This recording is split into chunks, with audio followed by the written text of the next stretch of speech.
स्वागत करुच्ची आम चैनल सात्विक फूड विथ स्पिरिचुअल सर्विस को। फ्रेंड्स आज मैं बनाऊँगी कढ़ाई पनीर। चलो तो देखिबा आज रेसिपी। रोषे आरंभ पूर्व 20 सेकेंड नीरव रही आखि बंद करी कहवा मु एक दिव्य शांति सुखी आत्मा अटे। मो हाथ तैयारी खाद्य खाइबा लोकन को आत्मसंतोष देउछि। परमात्मा दिव्यता यही खाद्यर कोण अनुकोण भरी जाउछि। यहीपरि भाव पॉजिटिव वाइब्रेशन सहित निहाती खाद्य बनैबा उचित। देखो ये मुझे पनीर लंबा लंबा काटिकी पनीर एमती पियाज को टिके स्क्वायर काटी देइछि। तापर नहीं कैप्सिकम को भी एमती लंबा काटी देइछि और टमाटो को भी एमती लंबा काटिकी नहीं जाइछि। आउ थरे दे देइछि मु इठी लंका गुंड काश्मीर लंका गुंड किछि कस्तूरी मेथी धनिया पाउडर अदा छेचा हलदी पाउडर एवं यहीटक आम गोटे घरे मसला बन जोड़ा कि आम वीडियो नेक्स्ट वीडियो रे देखा आउ किछि फ्रेश धनिया पत्र ये मुझे नहीं जाइए फुटेवाई छोट छोट काटिकी टमाटो पियाज एवं कंचा लंका आउ ये यूज करने नहीं आम खाइबा घिओ।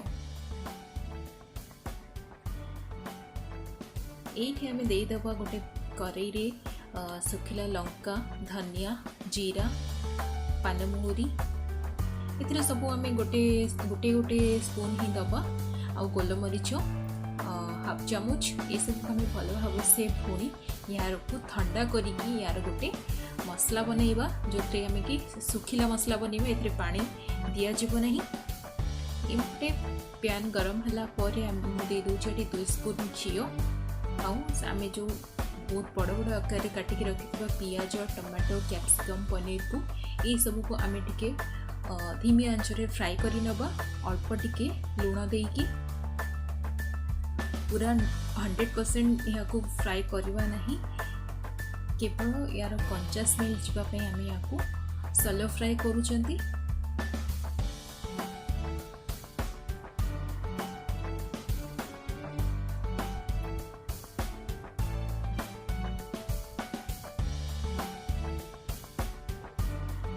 जदि बेसी घाटिबे ताहले पनीर भांगी जबार चांसेस अच्छी तो एमती टिके सौटे करने भी।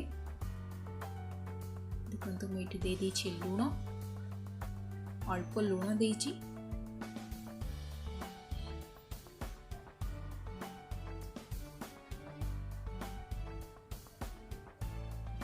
या कवर करके केवल 2 ରୁ 3 मिनट मीडियम आंचरी मुझे छाड़देवी।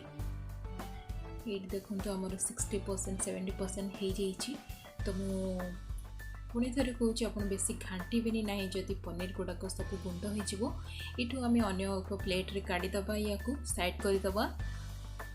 तापर नेक्स्ट आम पैन गरम है दे दूची 1.5 स्पून घी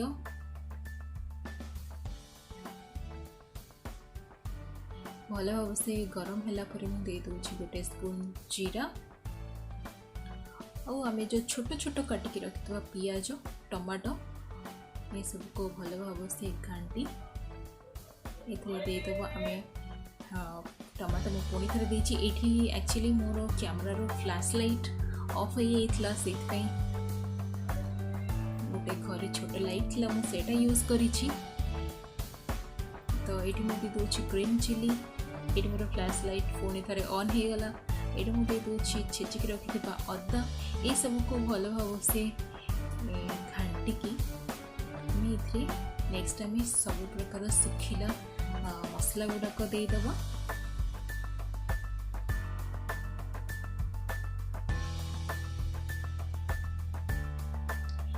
जिते आम मसला दौरान सब गैस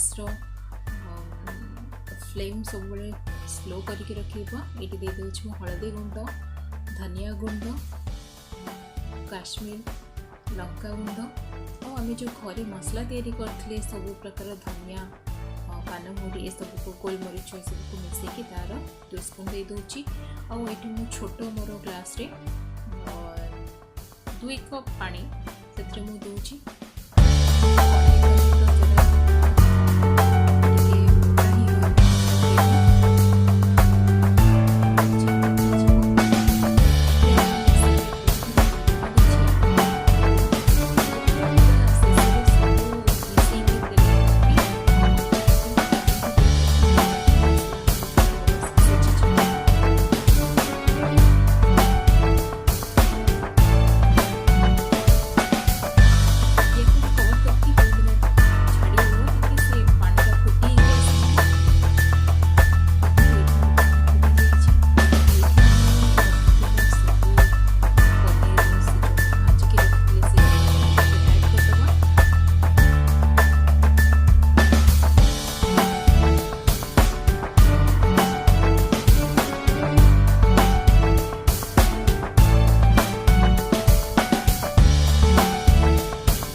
दीटा बड़ पियाज 3टा नहीं कैप्सिकम 2टा नहीं तो एतिकीर क्वांटिटी अनुसार मोर ग्रेवीटा बनी तो आपण क्वांटिटी अनुसार ही ग्रेवी बनइबे। एथिरे मु कस्तूरी मेथी को एमिति क्रॉस करके मुझे दे दूची और ये सब कला समय गैस रो फ्लेम बहुत स्लो करके रखी जमी तल आड़ लगी न जीव। ये मोर गोटे पनीर मसला थिला तो मसला भी आपड़ दे पारे कि बहुत कम मसला दबा दरकार कहीं आम जो घरे जो मसला बनई तार फ्लेवर आसवाई।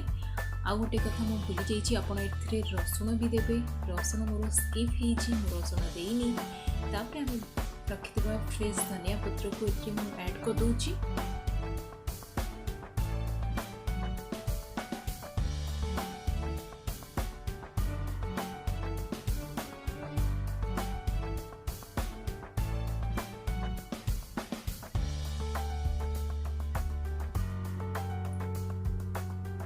ये सब को आम भल भाव से गोल मत लुण कम लगे तो मुझे पुणी थे लुण देती तो आपणकर टेस्ट अनुसार लुण देवे।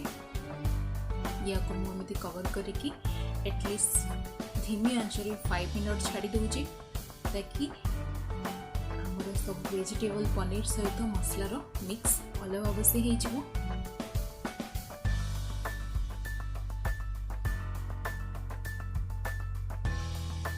देखो ये आसला कढ़ाई पनीर आगे बटर ऐड कर दूची किसी धनिया पत्र एमती ऐड कर दूची। धनिया पत्र से ऊपर ही रोनी तो एमती किसी व्यू आसो।